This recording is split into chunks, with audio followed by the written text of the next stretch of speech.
desde toda la integralidad, todo tiempo, ¿ya? Porque el paciente que tiene epilepsia puede tener también problemas cognitivos, puede tener problemas, otros déficits motores, etc. Entonces, cuando hablamos de crisis epilépticas, básicamente podemos hablar de dos tipos de crisis epilépticas. Las que llamamos las provocadas y las no provocadas.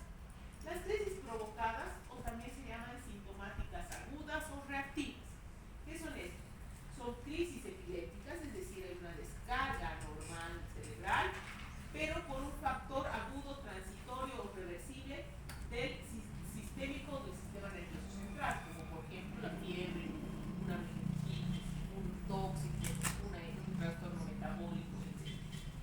En cambio, las no provocadas también se llaman reflejas, hay otro grupo de reflejas, en el que las crisis se asocian a una predisposición anómala, ¿ya? Aparecen sin ningún factor desencadenante, ¿ya? Y hay una predisposición a que se produzcan estas crisis. Y esa predisposición está determinada por distintas causas que van genéticas, estructurales a veces, ¿ya? Entonces, esa es una primera diferenciación. Ahora, un paciente puede tener una crisis no provocada,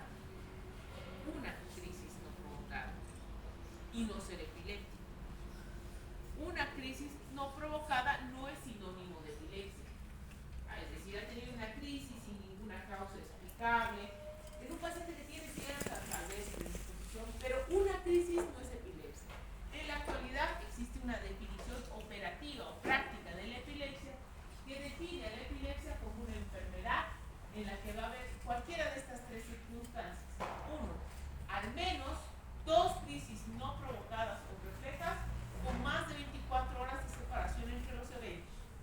Dos, y esto es súper importante de entender, una crisis no provocada, o sea, yo puedo decir que el paciente tiene epilepsia con una crisis no provocada, pero una probabilidad de presentar una nueva crisis en los siguientes 10 años similar al riesgo de al menos 60%.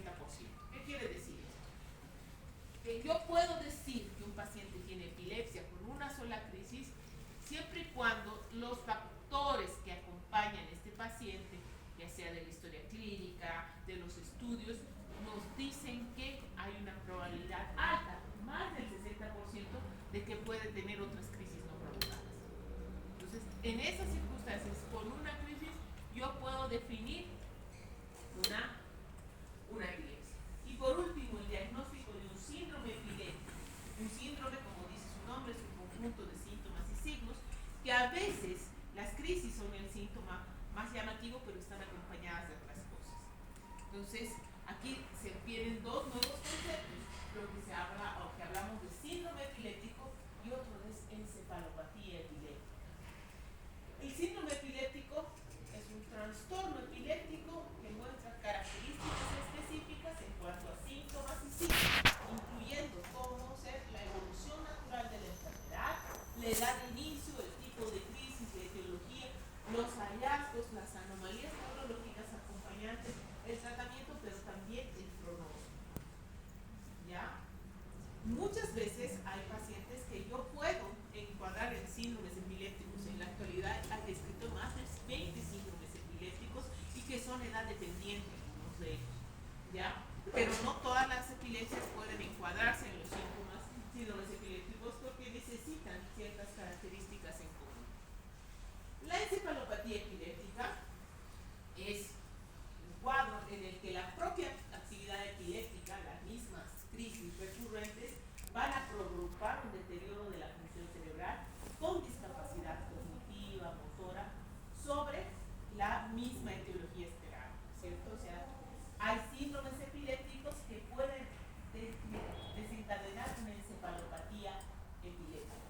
Entonces, esto quiere decir que existen epilepsias que pueden ser, por solo el hecho de tener la epilepsia, tan malas que deterioran el cerebro. ¿Ya?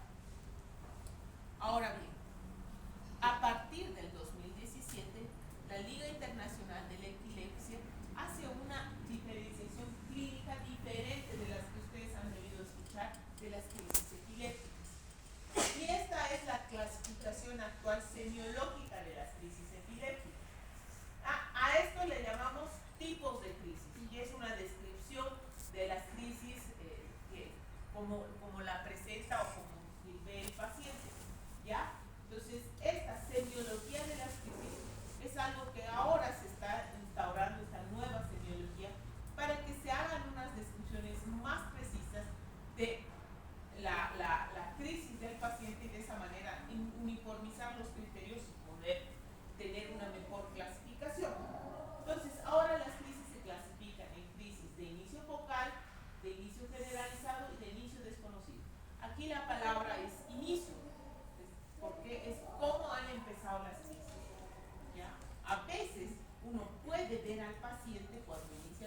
no el médico, pero sí el familiar, o a veces hay un video. Esto nos ha ayudado muchísimo el video. Entonces, cuando las crisis se inician de forma focal, es decir, parten de una parte del cerebro, pueden ser de dos tipos: las que tienen preservación de conciencia y las que tienen alteración de conciencia. Cualquiera de estas dos puede tener un inicio motor o un inicio no motor. Las que tienen un inicio motor puede ser un automatismo motor, una crisis atónica, clónica, un espasmo epiléptico, una crisis hiperkinética, una mioclónica y una tónica. Estas definiciones de qué significa un automatismo están claramente descritas. No vamos a entrar en detalle porque es una clase aparte. Pero, por ejemplo, un automatismo es una actividad motora automática. Por ejemplo, hacer esto de manipularse la ropa, ¿ya? O hacer un automatismo motor, por ejemplo, un movimiento de la mano, ¿ya? La crisis atónica pierde el tono, cae.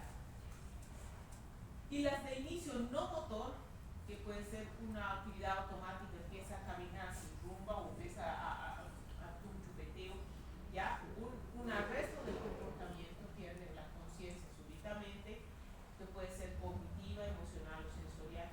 Y a su vez existe un acápite que puede ser focal, ya de inicio focal, pero manifestarse como una crisis tónico-clónica bilateral. Dicho sea de paso, en los niños es muy excepcional la crisis tónico-clónica. Nadie tiene un inicio focal o un inicio generalizado, pero no tónico-clónico. Ya, las de inicio generalizado igual pueden ser motores y no motores. Las motoras, la clásica tónico-clónica generalizada, las clónicas, las tónicas, las mioclónicas, tónicas, clónicas, diferente. Las mioclónicas, atónicas, las atónicas y los espasmos epilépticos. Dentro de las crisis generalizadas en niños, las crisis más frecuentes son mioclónicas o tónicas. Las no motoras también se conocen como crisis de ausencia, ¿ya? Y estas pueden ser ausencia típica, mioclónica o mioclonía del párpado, que van acompañadas de otras manifestaciones mioclónicas. Ya no existe el gran mal, petit mal, eso ya borrado del 70, ni había nacido. El inicio desconocido, motor y no motor igual, motor, tónico, clónico, espasmos epilépticos. ¿Qué es inicio desconocido? No sé dónde, cómo he iniciado, semiológicamente no lo puedo determinar, pero cuando yo dimos al paciente y está con un evento tónico clónico. O no motor es un arrastre al comportamiento, tiene un compromiso de conciencia, ¿ya? Y por supuesto están las síntesis. Esta clasificación semiológica es la que se usa actualmente para describir todas las crisis epilépticas, y esta es la clasificación que me encantaría que los médicos generales pudieran usarla y podrían describir cuando haya una crisis, y no todo sea tónico, clónico o es una crisis generalizada, tratar de describir por qué. Ahora, epilepsia como tal, hemos dicho, es una enfermedad, ya, caracterizada por esta predisposición a crisis recurrentes. Pero el dilema se presenta cuando hay un paciente que viene con una crisis por primera vez. ¿Qué hago? ¿Qué hacer ante una primera crisis? Una primera crisis no provocada, estamos hablando. Porque las provocadas evidentemente está clara, no hay una infección, tiene fiebre, hipoxemia, etc. Pero ¿qué hacer ante una primera crisis no provocada? ¿Ya? Primero hay que pensar y hay que trabajar en 4 puntos importantes. El primer punto, si corresponde a una crisis convulsiva o no. Lo que estoy viendo, ¿será realmente una crisis epiléptica, una crisis convulsiva o otro trastorno? Pero primero tengo que acordarme que las convulsiones como tal, tanto las epilépticas o las crisis convulsivas otras, son muy frecuentes en la edad pediátrica. Un 7% de los menores de 5 años van a sufrir al menos una crisis convulsiva, ya epiléptica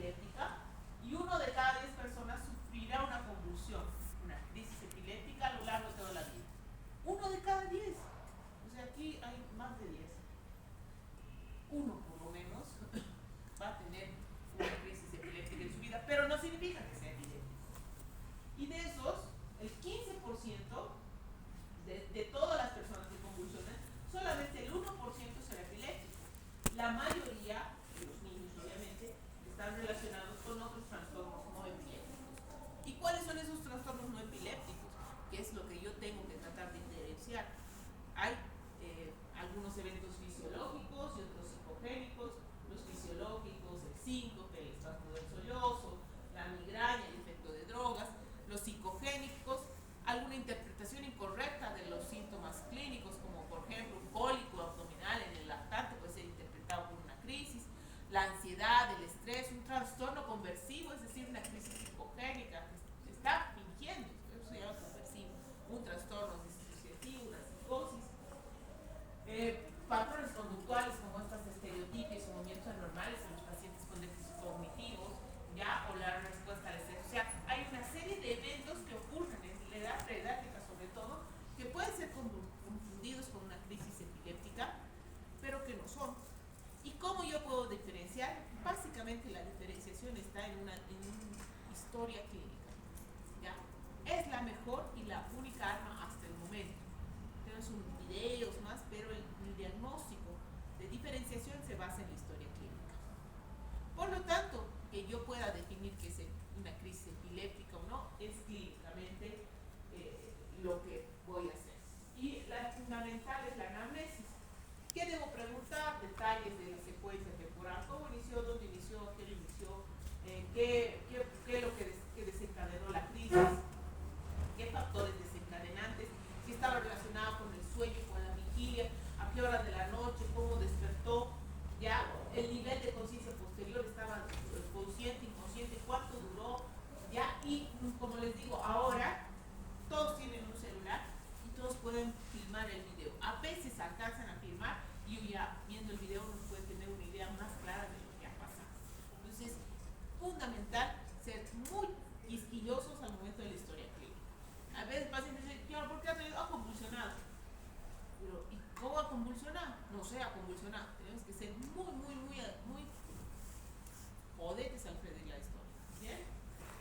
La segunda pregunta que nos vamos a hacer es que ha tenido el paciente es manifestación de una patología significativa. Este paciente está mal, se va a morir, tengo que llamar a la terapia, tengo que ir corriendo a consultar a neurología. ¿Qué hago? En realidad eso lo puedo diferenciar con una evaluación adecuada. Primero, si tengo un paciente que ha tenido una crisis en plena emergencia y está conciencia normal, le hago el examen físico segmental y no tiene fiebre, no tiene nada, está normal, y el examen neurológico, ojo, es normal, tranquilo, puede que sea una crisis, puede que no, pero eso en este momento el estudio es ambulatorio, lo mandaremos con una orden para que el neurólogo sea el que aclare y pueda definir. En emergencia yo, de la primera consulta no lo voy a poder determinar, y menos voy a usar antibiótico al tratamiento, porque no sé lo que es. Entonces este paciente se va sin tratamiento. Miles de pacientes vienen y, no le ha dejado, ¿qué le ha dejado fenobarbital? ¿Y por qué le ha dejado? No sé, porque dice que ha convulsionado y en realidad no era una crisis epiléptica, era otro evento, y el paciente echó alergia al fenobarbital y el médico que le inició no lo ha visto, o no ha vuelto. Entonces, no iniciemos tratamiento hasta tener seguro el diagnóstico. Puede ocurrir otra que en realidad el paciente ha tenido una crisis y tú lo revisas y el estado general está alterado, está como muy somnoliento o muy irritable, tiene fiebre, como que hemodinámicamente tampoco está muy estable. El examen neurológico es anormal, tengo signos bonitos, o su Glasgow no está como debería, no tiene un Glasgow 15, está comprometido de conciencia, o tiene una focalidad neurológica, es decir, tiene una simetría motora, tiene un compromiso craneal. Esto sí ya no lo mando a la casa. Este paciente requiere un estudio urgente, ya, esto tendría que hospitalizar, pero tampoco le voy a iniciar un tratamiento fenobarbital y ya, o lo hospitalizamos con fenobarbital, porque no sé lo que le está pasando. ¿Será que está teniendo crisis? ¿Qué le está ocurriendo? Entonces, en ese caso tengo dos posibilidades. En realidad, la patología de base que está teniendo ese niño compromete el sistema nervioso central y requiere un tratamiento urgente. ¿Y cuáles son esas situaciones? Puede ser que tenga, por ejemplo, una meningitis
programa no es urgencia.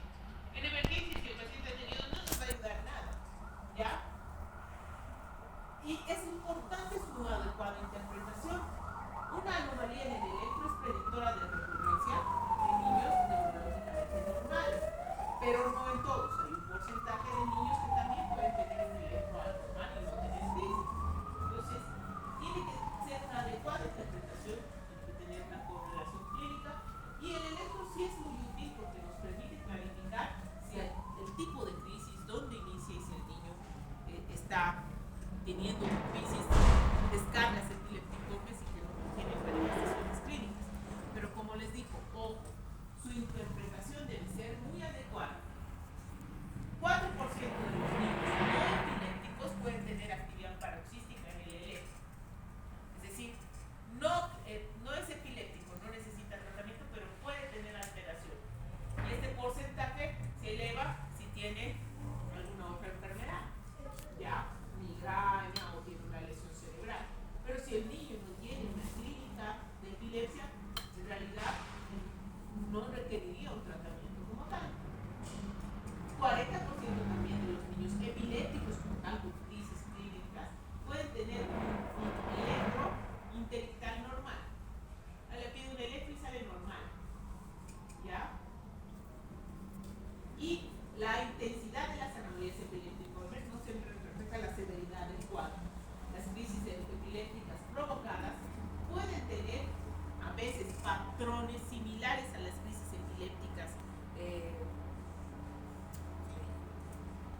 epilépticas específicas, pero hay que tener una adecuada correlación clínica. Por ejemplo, hay algunas descargas que son propias del sueño y parece un electro severamente anormal, pero hay que correlacionarlo con la clínica. ¿Ya? Entonces, es súper importante hacer una buena interpretación y una relación con lo que ves. ¿Ya? La segunda, le voy a pedir tomografía. A todo niño aquí que convulsiona le pide tomografía. Pero, ¿será convulsión febril? No, tomografía igual. En realidad, las alteraciones en neuroimágenes se ven en 1/3 de los niños en una primera crisis. 1/3. No es un porcentaje despreciable. Pero muchas de estas alteraciones no van a influenciar el tratamiento de emergencia. ¿Se pudieron fumar? Claro, porque ahí, si yo veo una imagen del niño, tengo que considerar varios aspectos. Ya, desde necesidad de sedación, que tengo que sedar al niño, no se mueve, desde la reducción, que si le voy a hacer un estudio urgente versus no urgente, es mejor hacer un estudio no urgente, programado, ya, con otros parámetros que yo pueda aportar. Y lo ideal, si le voy a hacer una tomografía, es decir, está normal y no pasa nada, o le voy a hacer una resonancia, que sería lo ideal. Entonces, si yo pienso, no, los urgentes, anomalías en neuroimágenes que requieren atención médico-quirúrgica en niños con una primera crisis es 1%. O sea, es muy, muy bajo el porcentaje y evidentemente ninguno de esos niños solo va a tener una crisis, tiene alguna otra cosa más. Por lo tanto, las neuroimágenes no son una prioridad en una primera crisis, no provocada. ¿Ya? Hay que tener criterios. ¿Cuándo sí debería ser una tomografía? Este 1%, ¿quiénes son? Las crisis focales, claramente de inicio focal, niño de cualquier edad con déficit focal occipital, una parálisis de tórax, una crisis de mover la mitad del cuerpo, una mano, ¿ya? Y que pese a haber pasado la actividad epiléptica o ya ha pasado un buen tiempo, lo traen y el compromiso de conciencia persiste. ¿Ya? Eso urgente, eso tomografía urgente. El paciente con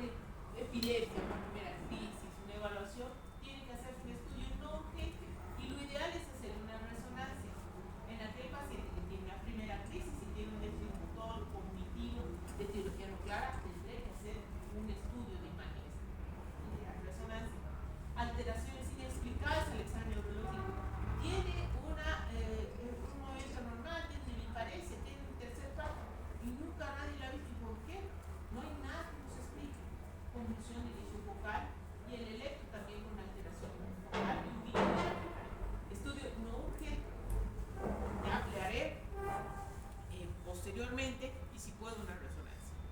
Y la última pregunta, ¿corresponde dejar tratamiento? Hay que comparar el riesgo de recurrencia, ya hemos dicho. Puedo asumir que es epiléptico con una primera crisis porque tiene otros factores que me dicen que hay un 60% de probabilidad de que recurra. Siempre comparar beneficios versus riesgos, considerar acá siempre antecedentes de opinión de los padres, porque tú puedes ponerle medicamento y en realidad no le da, ¿ya? O al contrario, no le des y va a la esquina, al del frente y le da. Entonces siempre es importante conversar y considerar. Y esto es para todo, ¿ya? Una decisión terapéutica no es lo mismo que un diagnóstico y debe personalizarse según los deseos del paciente, la relación riesgo-beneficio en cada caso concreto y las opciones disponibles. No es diagnóstico o tratamiento. Puedo tener el diagnóstico, pero el tratamiento para cada paciente será diferente. ¿Ya? Que hay factores de riesgo que se asocian a que el paciente tenga una segunda crisis. Primero, si yo le hago un electro y tenga descargas epiléptiformes, y si esas descargas epiléptiformes son específicas de un síndrome epiléptico, ¿ya? Que haya trastorno neurológico asociado, que haya crisis focales y que haya una lesión estructural cerebral, por ejemplo, un infarto, una isquemia, es muy probablemente que sea una recurrencia. Ojo, no, es que si yo le doy ahora el medicamento, le voy a disminuir la posibilidad de que tenga otra crisis. En realidad no hay diferencia de lograr remisión si se trata luego de la primera o segunda crisis. Si el paciente va a hacer una segunda crisis, la va a hacer pese al tratamiento. Y esto es importante, hasta un 58% de los pacientes tendrán uno o más efectos colaterales de los fármacos anticrisis. Entonces, este es un pequeño logaritmo. ¿Qué pasa si tengo una primera crisis? Primera crisis, ABC y estabilización, historia clínica, examen físico. Si es una crisis afebril, ya, primero ver cómo está su estado de conciencia o no. Si es un estatus epiléptico, hay que hacer todo el manejo de estatus epilépticos. Si no, el examen del paciente es normal, ya, y el paciente es menos de 6 meses, en realidad pues, hay que ver si el estado del niño es normal. Si no es normal, hay que hacer todo para ver una evaluación de por qué es la causa de que está el examen normal. Yo hospitalizar y estudiar bien. Si es lo normal, que el paciente tiene menos de 6 meses, hay que admitirlo y observarlo, porque menos de 6 meses con una primera crisis igual es tiempo. Si no tiene menos de 6 meses, hay que mandarlo al ambulatorio, como les decía, estudio de electro y eventualmente resonancia. Entonces, gringo, obviamente ellos tienen facilidad de hacer resonancia, todos nosotros contamos, ¿ya? Y hay que hacer estudios diagnósticos para ver la posibilidad de un riesgo de recurrencia más del 60%. Si no tiene riesgos, solo monitoreo clínico, no tratamiento. Si tiene riesgo, ver la posibilidad de iniciar antiepilépticos, ¿no? ¿Ya? Y si es un evento no epiléptico, hay que manejarlo como un evento no epiléptico, no darle antiepilépticos, sino más bien manejar con